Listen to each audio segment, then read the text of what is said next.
Hi అండి, చల్లటి వెదర్లో వేడిగా టమాటా రసం చేసుకుందాం వచ్చేయండి. స్పూన్ ఆయిల్లోని టమాటా ముక్కలు అలానే కొంచెం చింతపండు వేసి రెండింటిని బాగా మగ్గించుకోవాలి.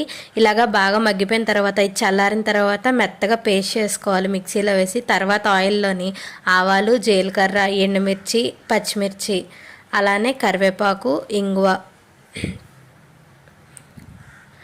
వెల్లుల్లిపాయలు, కొంచెంగా మెంతులు వేసి పోపు అంతటిని బాగా వేపుకోవాలి. వేపుకున్న తర్వాత అందులోనే ఉల్లిపాయ ముక్కలు కూడా వేసేసి అదొకసారి కలిపేసుకున్న తర్వాత మనం ఇందాక పేస్ట్ చేసుకున్న ఈ టమాటా పేస్ట్ని కూడా అందులో వేసేసి బాగా ఉడకనివ్వాలి. పచ్చివాసన అంతా పోయే వరకు బాగా కలుపుకోవాలి. ఇలా పచ్చివాసన పోయి ఉడుకు పట్టడం మొదలుపెట్టిన తర్వాత అందులోనే ఉప్పు, కొంచెంగా బెల్లం పొడి, కారం వేసి ఒకసారి కలిపేసుకోవాలి. కన్సిస్టెన్సీని అడ్జస్ట్ చేసుకుంటూ మనకి ఎంత చారు అయితే కావాలో అంతవరకు వాటర్ పోసుకోవాలి. అది ఇలా ఉడుకు పట్టిన తర్వాత లాస్ట్లో కొత్తిమీర